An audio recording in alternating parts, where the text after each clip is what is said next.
bonjour et bienvenue pour ce troisième débat engagé. On accueille Hervé Jeanmar, vous êtes professeur à l'UCL, vous êtes ingénieur civil et vous travaillez beaucoup sur les questions de transition énergétique. Je ne sais pas si vous voulez rajouter un mot, votre Voilà, donc bonjour Christophe. On a plusieurs questions à vous poser. On va commencer d'abord par les prix de l'énergie. Tout le monde sait que les prix de l'énergie sont actuellement assez élevés. Est-ce que des prix de l'énergie élevés, c'est un bienfait pour la transition environnementale et climatique, ou est-ce que c'est un méfait? Hervé, Oui, volontiers. Donc, dans le prix de l'énergie, je pense que c'est un bon... Il y a déjà un point important, c'est que quand on voit que le prix de l'énergie est élevé, tous les prix sont élevés. C'est pas uniquement l'énergie en elle-même, c'est pas juste le prix du carburant à la pompe, c'est toutes les formes, les matières premières coûtent plus cher, les biens coûtent plus cher, tout coûte plus cher, les services aussi coûtent plus cher.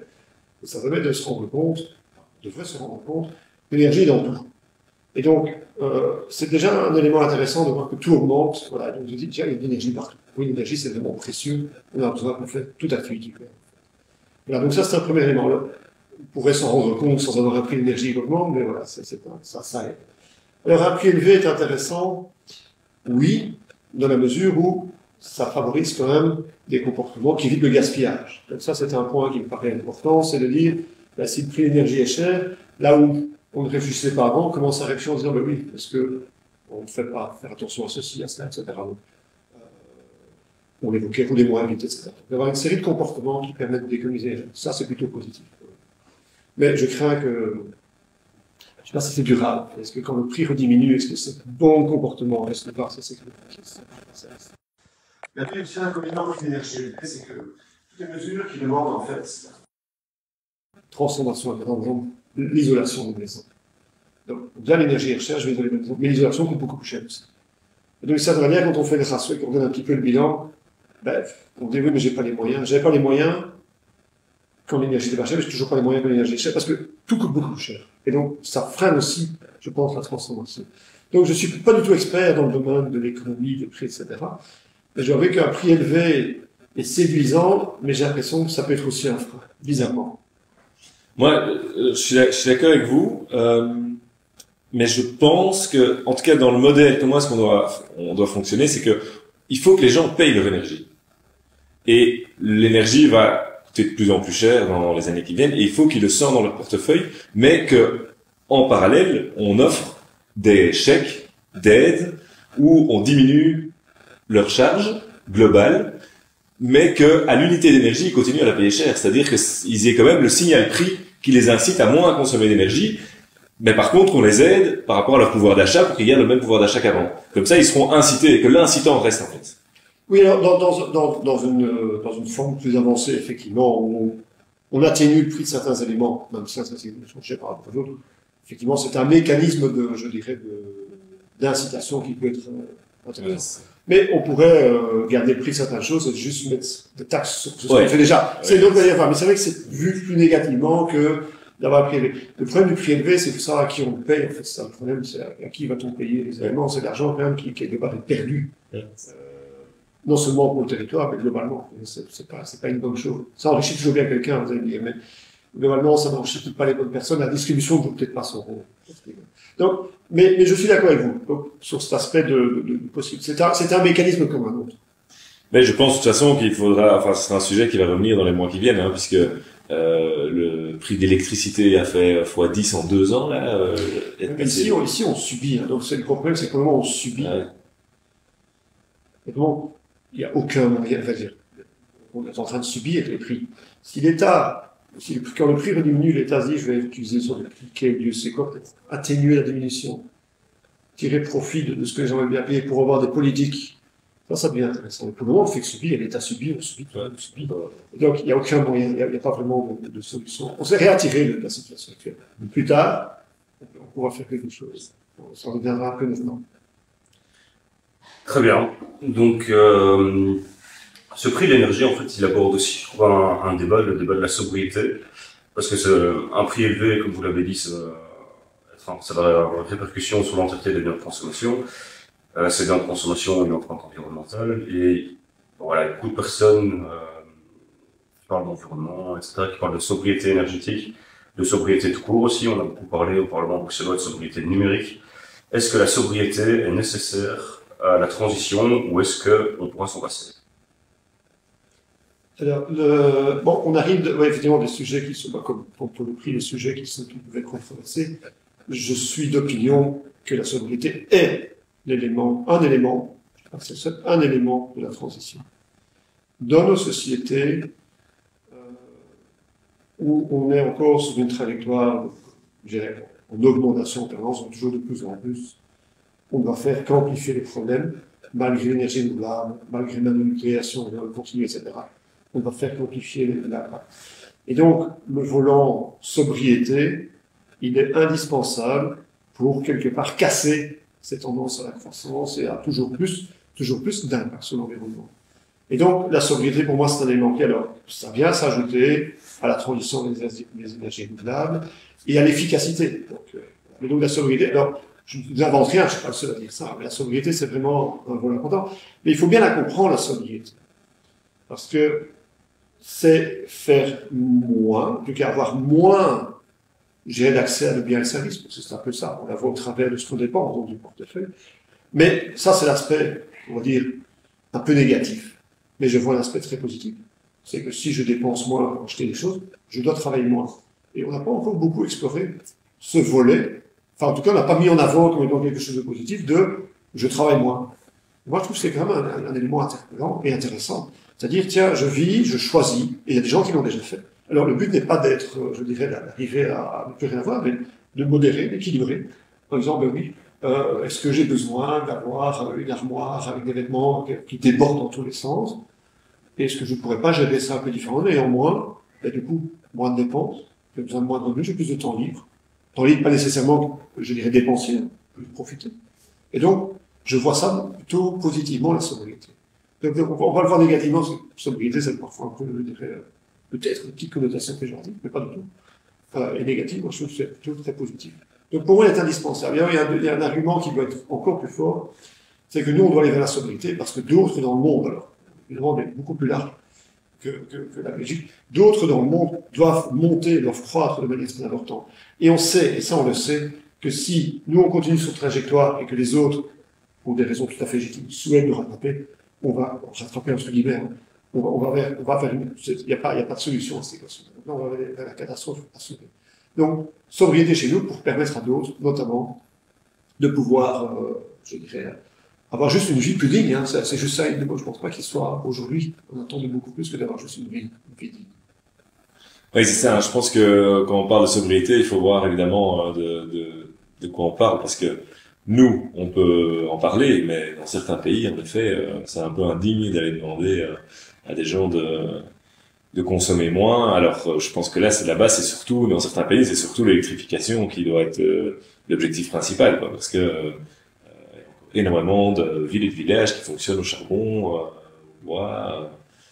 Ça, c'est une première chose. Et alors, l'autre chose, je pense que, comme vous disiez, moi, quand les gens sont un peu climato-sceptiques et m'approchent avec des arguments climato-sceptiques, je leur dis, mais de toute façon, cette transition, elle est bonne, même si vous pensez pas au climat, mais vous pensez qu'à votre propre vie, parce qu'on est dans un monde beaucoup trop matérialiste où, en effet, on va plus chercher le bonheur dans le monde extérieur et dans la multiplication des biens et de l'avoir.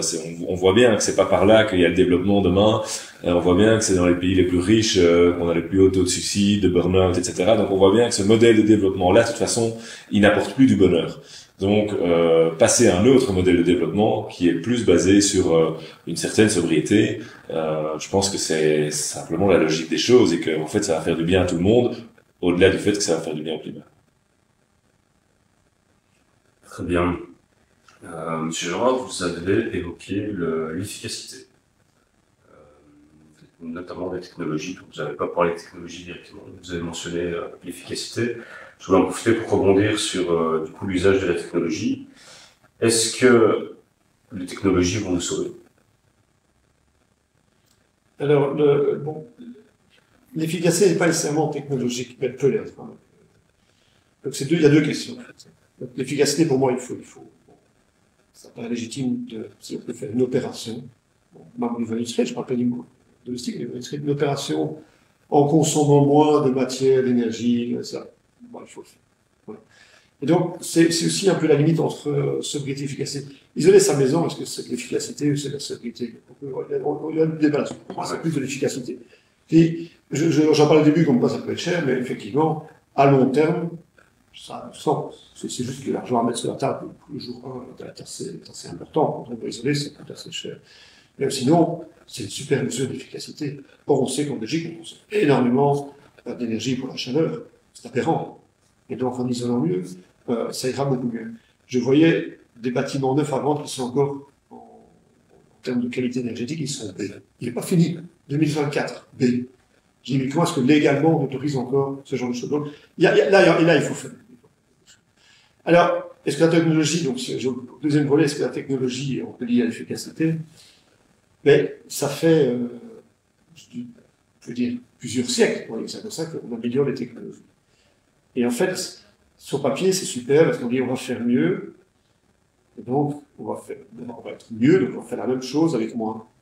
En fait, ça ne marche pas comme ça. Nous, quand on y réfléchit, enfin, en tant qu'ingénieur, je parle avec ma casquette, on a tendance à dire, ouais, super, on va gagner 5%. Non, mais la société ne fait pas ça. Vous avez bien vu. On sait bien que quand la société gagne quelque part, c'est réinvesti. Et donc la technologie, dans son efficacité, dans sa recherche d'efficacité et d'amélioration d'efficacité, en fait, n'est pas la solution. Elle offre des possibilités, mais après la société s'en empare, et la société s'en empare, je dirais, de manière un peu biaisée. C'est l'effet rebond. Donc, oui, une grande partie devient ce qu'on appelle l'effet rebond. Oui, tout à fait. Et ça, c'est un élément important. Voilà.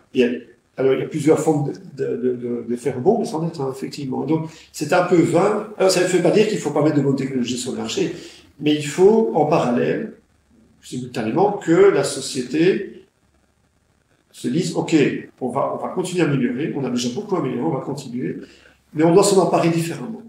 Et ça, c'est un saut gigantesque. Et pour moi, ça demande un changement de mentalité. Puisqu'il n'est plus une recherche absolue, je dirais, de toujours tirer le dernier profit et là, financer les choses, etc. On dit non, quand c'est meilleur, ben, du coup, je consomme moins, on va réduire par ailleurs. Il y a un lien avec la société. Mais moi, je trouve que ces technologies, enfin, on est dans un monde où on oppose toujours tout et les gens opposent tout le temps dans la transition, ceux qui croient en la technologie pour faire la transition et ceux qui croient en la sobriété. Or, évidemment, il faut faire les deux. On va pas avoir le choix. De toute façon, l'effort il est tellement gigantesque à faire qu'il va falloir et consommer moins et ce qu'on consomme, le consommer autrement, c'est-à-dire électrifier, c'est-à-dire passer sur des technologies plus propres. Il va évidemment falloir faire les deux. Je suis du tenant de tous les... On est quand même dans l'urgence. Hein. C'est 2022, c'est pour 2050, c'est 28 ans, c'est très court. Et donc, il faut utiliser tous les moyens à disposition. Donc, l'efficacité, c'est certain, la technologie, la sobriété. Pour moi, tout doit être mis en place pour y arriver, ça c'est certain. C'est une combinaison. Là, je suis tout à fait. Il faut certainement pas opposer. Et c'est vrai qu'on a tendance à avoir des débats plus manichéens, c'est plus facile, c'est plus agréable d'opposer blanc et noir, etc. Et de se dire, OK, d'être très tranché, mais ici, c'est vraiment la conjonction. Donc, il faut vraiment aller tirer partout tout ce que l'on peut faire. Et c'est le seul moyen. Et c'est pas encore certain qu'on y arrivera avec ça. Ouais. C'est la seule piste, et c'est pas certain que ce sera possible. Bon, soyons optimistes, ça va aller. Très bien. Du coup, le chemin jusqu'à la neutralité carbone en 2050, on a parlé de sobriété, on a parlé de technologie. J'aurais voulu qu'on parle aussi du mix énergétique. En 2050, d'après vous, le mix énergétique, ce sera... Ok, compris. Alors, il y a des aspects, il y a la demande et l'offre, évidemment, tout ça est lié. Ouais. Du côté demande, ce sera l'électrification. Pour évoquer les voitures électriques, c'est une forme d'efficacité, hein, les voitures électriques. Parce que pour un même déplacement, la quantité d'énergie consommée. On n'a pas la même forme, d'accord, mais la quantité d'énergie consommée est plus faible. On va vers l'électrification. Transport, la deuxième partie, transport électrifié, c'est vraiment marginal. Ça va augmenter. Chauffage, avec des difficultés à mettre en œuvre, donc on sous-estime, je pense, la complexité à électrifier le chauffage, mais il faut y passer. Voilà, et on gardera les consommations électriques, peut-être même augmenter les consommations électriques que l'on connaît aujourd'hui. Donc la demande va s'électrifier. Ça tombe bien parce que l'offre va s'électrifier. Enfin, quelque part, il faut que ce soit cohérent. Et donc on va vers du renouvelable, mais avec toujours l'enjeu pour la Belgique d'une densité de consommation qui est importante par rapport à la surface des territoires, donc peu de ressources locales. Je sais bien que certains pensent qu'on a assez en Belgique pour satisfaire le besoin. Je pense qu'on n'a pas assez pour satisfaire le besoin. Donc, on doit mettre en place tout ce qu'on peut en termes d'éolien. Et je passais encore samedi à Vélo, l'endroit, je pense que c'était l'Ève, mais peu importe, en région alvéroise, non éoliennes, etc. On dit, je n'ai pas encore bien compris l'enjeu. En plus, c'est un milieu agricole, et donc, quand le climat change, tout le monde est affecté, mais je pense que les agriculteurs sont les premiers sensibles. C'est assez surprenant qu'on est dans un milieu plus rural, on ne soit pas plus sensible à ça. Donc, éolien tant qu'on peut, il faudra accepter, alors avec des avantages et des inconvénients, mais voilà, comme dans tout, les avantages et les inconvénients. Les panneaux solaires, là, c'est plus facile à faire passer au photovoltaïque. Et puis, on aura mis tout cela, c'est pas assez. Alors, on n'a pas de ressources hydrauliques. On a de la biomasse, on peut la mobiliser. Donc, ça, c'est intéressant, mais il y a peut-être d'autres utilisations que de la brûler, donc faire de l'énergie directement. La biomasse, on a des ressources limitées, mais on peut quand même essayer de les exploiter. Donc, une fois qu'on aura fait tout cela, et on se rendra compte qu'on n'aura pas nécessairement assez. Il manque. Et là, il va falloir apporter. Donc, la Belgique va continuer à être un porte-esprit d'énergie. Sous quelle forme, sans savoir. Une partie sous forme directement d'électricité par les interconnexions, une partie sous forme. Alors, on dit hydrogène, moi je dis électrofuel, ou peu importe, donc d'énergie qui est apportée sous forme physique, alors physique au sens un liquide, un gaz, voire un solide. Et donc, ça, on va devoir recouvrir cela. Donc, ça, c'est la solution. Alors, d'où viendra cette énergie? À qui on va acheter ça? Ça, c'est la grande question. C'est bien qu'on se positionne. Il y a encore beaucoup d'eau qui va couler sur les ponts. C'est difficile de dire aujourd'hui où on sera. Mais il faut se préparer à importer. On ne peut pas juste dire, ah, mais ça va aller. Non, non, il va falloir vraiment se préparer. Ça, la Belgique le fait. L'Allemagne aussi, l'Allemagne qui a une situation un peu similaire à la Belgique, est aussi en train de se positionner très fort. Enfin, ils sont aussi un peu contraints, plus que nous aujourd'hui. Globalement, historiquement, ils sont déjà en train de se préparer à cette transition. En disant, on devra importer de l'eau. La France a moins d'inquiétude. Mais grand territoire. Vous parlez peu de nucléaire. Mais oui, c'est vrai que j'ai pas cité le nucléaire. Je sais pas si c'est honte à moi ou pas, c'est pas volontaire. Nucléaire peut être une piste. Mon sentiment par rapport au nucléaire, c'est pas une inquiétude, mais c'est que on peut faire tourner ceux qui sont là. C'est un peu dans une notion de sobriété et de développement durable sur remanier les réacteurs actuels en toute sécurité, sans prendre. C'est pas parce que quelque chose est vieux qu'on le jette. Ça, c'est aberrant. C'est parce que sa vie, voilà. Si la sécurité est respectée, bien entendu, ça c'est primordial. Mais si tout est bon de ce point de vue-là, pourquoi pas prolonger? Or, il y a bien un moment donné où ça coûte trop cher, qu'il va falloir arrêter. Pas prolonger éternellement. Il y a des coûts qui deviennent exorbitants. Il y a vraiment là, il faut étudier. Mais ça se sait, je pense qu'on peut prendre. Et puis on dit on va construire du nouveau. Déjà qu'on ne peut pas démarrer, je ne suis pas sûr qu'ils vont voir un nouveau réacteur nucléaire. Donc il y a une première inquiétude, c'est l'acceptation sociale. C'est peut-être plus facile à accepter, j'en sais rien.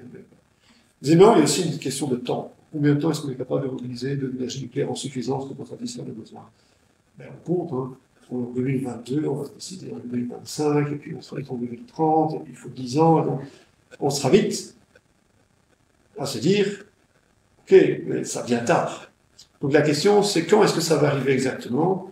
Est-ce que ce ne sera pas un peu tard? Est-ce qu'il ne faut pas se dire, ok, comptons 100 et faisons tous les efforts comme s'il n'y en avait pas? Si on peut en mettre un peu, tant mieux, ça va soulager le problème à ce moment-là. Mais dire, c'est pas grave, on mettra du nucléaire, ça peut faire l'autruche. Oui, je pense qu'on ne va pas avoir 100% de nucléaire, on est tous là-dessus. Et je pense qu'on sous-estime la difficulté d'aller implanter de nouveaux réacteurs dans le territoire. Il y aura beaucoup d'opposition, donc il faut entendre ça.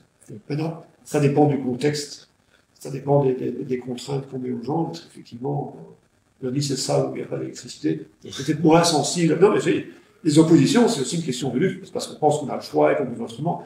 Donc toutes ces questions-là, le nucléaire est une très belle technologie, il faut dire des choses, c'est une très belle chose. Les petits réacteurs qu'on est en train de mettre en place, c'est attractif. Mais il y a beaucoup de questions, beaucoup d'enjeux, et je ne parle pas des déchets, etc. Donc je parle vraiment juste acceptation, temps de développement, etc. Les exemples récents qu'on a en France, en Angleterre, ne sont pas nécessairement en faveur du nucléaire. Mais est-ce qu'on n'est pas quand même dans une situation, je trouve, on sous-estime l'urgence. Quand je vois avec le Covid, ce qu'on a réussi à faire pour voilà une situation dont on pourrait aussi discuter longtemps, mais on a tellement privé de liberté les gens, mis en place des camps de vaccination, enfin des stands, pas des camps, des lieux de vaccination, etc., mobiliser, engager des gens et tout, sans demander l'avis à personne, en votant des lois, bon, de manière super, voilà, avec un régime, ouais, apparemment, on était dans un régime très directif, quoi, hein, pendant 2 ans. Et ici, on parle de la survie de l'humanité sur la planète et on n'est pas capable de mettre en place des choses. Et moi, bon, ici, je parle par exemple du nucléaire. On sait que c'est quand même une des... Et moi, je suis le premier à dire, c'est ce que j'ai dit en introduction, il faut pas opposer les uns aux autres. Évidemment, le nucléaire, c'est pas là pour dire après, on doit plus faire sobriété, on doit pas changer nos habitudes. C'est simplement que pour moi, l'équation est tellement difficile à résoudre. Vu le temps qui nous reste, la difficulté, voilà, d'implanter, on sait l'intermittence, les énergies renouvelables, etc., que quand même, aujourd'hui, fermer les centrales nucléaires qui fonctionnent, mais qu'il faudrait juste un peu mettre à jour et investir de l'argent, mais on sait que c'est rentable, c'est quand même complètement fou, quoi, ce qu'on est en train de faire dans ce pays. Donc, par rapport à l'acceptation sociale et la lenteur d'implantation, etc., je pense aussi que c'est une question de volonté politique globale de société et de se dire, bon, est-ce qu'on prend vraiment maintenant ce problème à bras-le-corps, est-ce qu'on se donne les moyens de le résoudre, quoi. Non, effectivement, donc, il serait préférable, on va dire ça comme ça, on pourrait trouver préférable de ne pas avoir du nucléaire, ça fait encore du déchet, etc. Oui. Si on pouvait s'en passer. Idéal. Mais donc, je pense qu'il faut le dire en termes de préférence. Mais préférence, ça ne veut pas dire qu'on peut faire la chose, hein, je veux dire. Préférer qu'il n'y ait pas d'hôpitaux, tout le monde soit en bonne santé, mais les hôpitaux, voilà. Donc, vraiment, ça peut être un accès. Alors, la notion d'urgence, le problème, c'est qu'on ne veut pas être en urgence pendant les 20 prochaines années. On devrait, mais les gens ne tiennent pas. On a bien vu. Justement, le Covid était un bon test. On dit les gens acceptent beaucoup de choses, effectivement, quand ils comprennent pourquoi. Les gens ont bien compris pourquoi ils faisaient. Ouais, c'est ça. Et on leur avait promis que quelque part, ça ne durerait pas longtemps. Bon, on a bien vu que quand ça commence à durer, les pressions étaient plus faibles. Et aujourd'hui, on voit que ça remonte, mais je suis pas sûr qu'il y ait quelqu'un qui va oser proposer quelque chose d'un politique pour activer les choses pour maintenant. C'est difficile d'être en urgence pendant les 25 et 30 prochaines années. C'est un peu, on devrait, c'est un peu la difficulté. Donc, comment mobiliser? Je pense qu'il faut une conviction plus intrinsèque des gens, mais pas juste une forme de contrainte acceptée temporairement, mais vraiment que les gens comprennent. C'est pas ça, hein. Que tout le monde accepte, dire oui, il faut vraiment qu'au jour le jour, on fasse attention, qu'on agisse, qu'on soit acteur, et que qu'on connaisse la cible, on veut aller là, et qu'on rame tous un peu dans le même sens. Mais cet alignement-là, on l'a pas, et c'est pas évident d'avoir. Et voilà, parce que quand on parlait de préférence, et en effet, chaque source de production d'énergie a ses avantages et ses inconvénients. On parle, enfin, je vois sur les réseaux sociaux, ça discute quand même de l'aspect déchets, tant des panneaux solaires que des éoliennes. Est-ce que c'est un sujet? C'est pas un sujet? Comment est-ce qu'on recycle ces pannes éoliennes, etc. C'est un sujet, certainement. Donc, les premières éoliennes, les premières, plus que les premières, on a un peu du mal à recevoir. Il y a beaucoup de métal, il y a beaucoup de béton, de métal, donc tout ça, le cuivre, tout ça est récupéré. Mais les pales, effectivement, genre, il y a plusieurs pistes pour on peut les brûler. Bon, ça peut paraître, c'est pas terrible. On peut les enterrer, donc il y a des endroits où on coupe en morceaux, on le met dans un trou. C'est vraiment pas une bonne chose.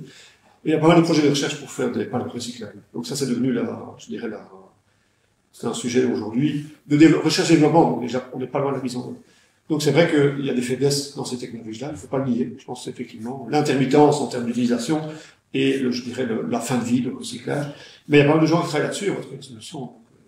Et on arrive seulement à avoir la fin de vie des premières, donc quelque part, enfin, des premières vraiment industrielles. Donc l'enjeu commence seulement à apparaître. Et il y a pas mal de réflexions, mais y compris celles qui sont déjà existantes. Hein. Donc c'est pas uniquement les suivantes dans 20 ans. Donc, comment recycler celles qui sont là. Donc c'est pas uniquement dire tant pis, le match est foutu, on s'intéresse pas suivant, non, on s'est vraiment aussi fait le cheveu. Là, il y a quand même des efforts, mais on n'est pas au bout de la route. C'est ça. Et au niveau panneaux solaires, c'est moins... Bon, sans être similaire, il y a un certain pareil du coup qu'on peut faire. Mais je suis pas spécialiste de cet aspect recyclage, mais je vois effectivement que en fin de vie, Le but, c'est de séparer les matériaux et de pouvoir recycler ce qui peut être recyclé. Finalement, brûler ce qui peut être brûlé. Il faut pouvoir accepter aussi qu'on ne va pas faire 100% de recyclage de certains matériaux. Mais on fait déjà du recyclage de panneaux solaires, en démontant, en récupérant la partie métallique, le reste, etc. Si sont, par exemple, difficiles à récupérer. Quelles seraient les premières actions politiques à prendre, selon vous? Quels sont les premiers grands gains à faire? Vous parliez de logement, de mettre des règles sur, par exemple, la construction de logement, ou... Il faut isoler. En fait, la première mesure, c'est un truc, c'est ridicule parce que, enfin, c'est pas ridicule, mais ça fait 60 ans qu'on dit ça. Donc la première mesure, je pense, à l'échelle du citoyen, c'est de mettre en place. On sait bien que mettre des primes, ça marche pas. Ça marche pas. Il y a des primes partout pour l'isolation. C'est pas pour ça que les gens isolent beaucoup plus. Alors, il y a d'autres difficultés, mais globalement, on sait que ça marche pas bien. C'est pas suffisant. Donc, il faut mettre en place des politiques en disant, qu'est-ce que je dois mettre en place pour que les gens soient accompagnés. C'est pas uniquement pour que financièrement ils s'y trouvent, mais pour qu'ils soient accompagnés dans cette démarche d'isolation de bâtiments qui sont parfois anciens, c'est compliqué, etc. Donc, comment les aider avec une certaine sécurité de leur part? Parce qu'en fait, les gens se disent que ma maison est vieille, si j'isole, ça coûte beaucoup plus cher que ce qu'on dit, parce que du niveau de l'isolant, c'est autant du mètre carré. Mais effectivement, les gens ne sont pas dupes. Hein.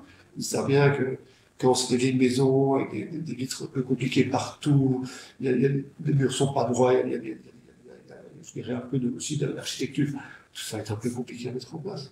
Donc ils savent bien qu'ils vont payer plus cher. Donc il faut trouver comment les aider, les bons incitants au bon moment au niveau financier, mais également cet accompagnement global. Je pense que les gens manquent d'un accompagnement, je trouve pas le bon adjectif, je veux dire sécurisé, mais c'est pas ça, je veux dire en confiance. En confiance. Et ça pourrait aider. Et au bout du compte, on a investi, et l'ensemble de la Belgique est gagnant, puisque tout le monde consomme moins. Non, il y a vraiment la déléguée. Je pense qu'il y a la place pour mettre ça en place. Il y a beaucoup plus dynamique, mais il faut être un peu innovant par rapport aux vieilles primes qui sont là, qui font pas leur job.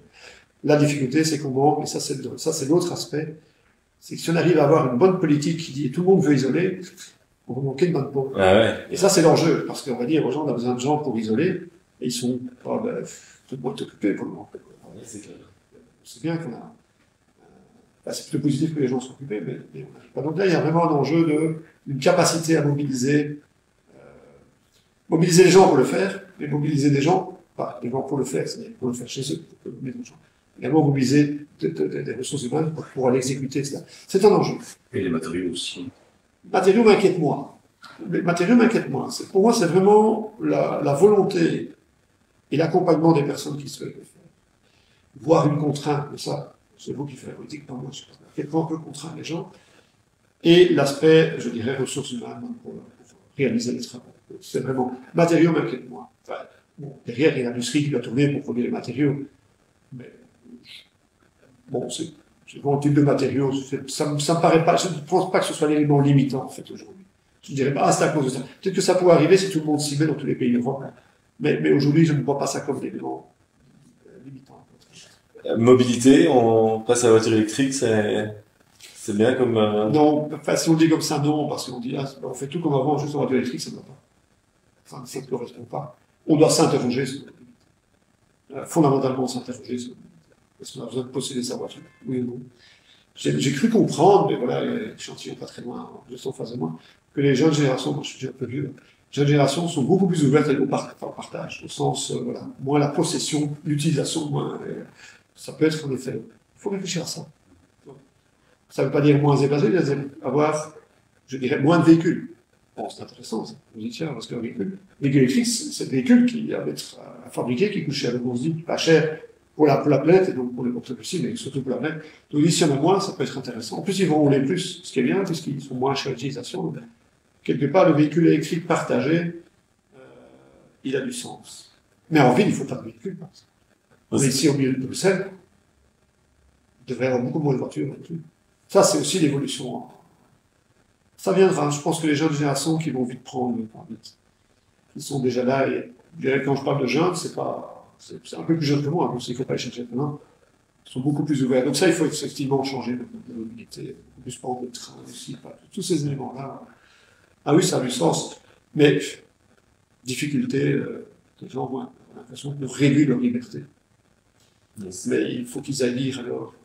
J'invite tout le monde à lire Ivan Illich qui disait que finalement il y a une sorte de vitesse. Je ne sais pas comment il le formulait, on a plus en a parlé récemment. Une sorte de vitesse de déplacement de laquelle. Enfin, non, quand on fait le bilan, il y a une sorte de vitesse pour le déplacement, le bilan de 15 km. Alors, ouais, en termes alors, heure, c'est pas heure dans la voiture, pour s'acheter une voiture, il faut presser les heures de travail. Donc, quand vous intégrez vos heures de travail dans l'achat de votre voiture et que vous regardez à quelle vitesse moyenne vous vous déplacez, vous vous rendez compte que c'est pas énorme, ça coûte cher une voiture. Donc, c'est intéressant, ça, parce qu'on dit, tiens, je travaille pourquoi? Pour acheter une voiture pour me déplacer plus vite. Oui, ben, alors, ne travaille pas et déplace-toi plus lentement. Eh bien, effectivement, le vélo est la gagnante dans celui-là. Non, si. Donc, le travail nécessaire pour s'acheter un vélo n'est pas énorme. On va travailler une année complète pour s'acheter un vélo. Et on a une vitesse de déplacement qui est tout à fait acceptable. Donc c'est un premier message qui dit, alors il y a un deuxième, qui est excessivement intéressant, qui dit que, à un moment donné, le déplacement des uns se fait au détriment de celui des autres. Et effectivement, on réfléchit, quand on crée des boulevards urbains, les voitures qui circulent de moins en moins, heureusement chez nous, à une époque c'était ça, quand même, les espèces d'autoroutes urbaines, c'était au détriment des gens qui voulaient aller à vélo à pied. Et la mobilité était pensée pour la voiture, au détriment des piétons. Plus, je dirais, des cyclistes que des piétons. Et donc, la mobilité des uns se fait au détriment de celle des autres. Et que la meilleure mobilité, celle qui n'a pas personne, c'est de nouveau le vélo. Quand je me déplace à vélo, j'empêche pas les autres de se déplacer. On met beaucoup de vélos à la cité. Donc, j'empêche pas les gens de venir à pied. Certains cyclistes n'empêchent jamais les piétons, mais ça, c'est une histoire. Donc, le vélo est un bon compromis. Donc, je crois beaucoup. Tout ça veut dire quoi? Tout ça veut dire que le vélo électrique, hein, pour ceux qui en ont besoin, hein, pour ceux qui veulent faire plus de sport, qui sont plus fit, le vélo normal, c'est la meilleure mobilité. Pour la ville, en tout cas. Oui, bien entendu, on s'entend. Même pour les peuples, la ville est un peu au-delà.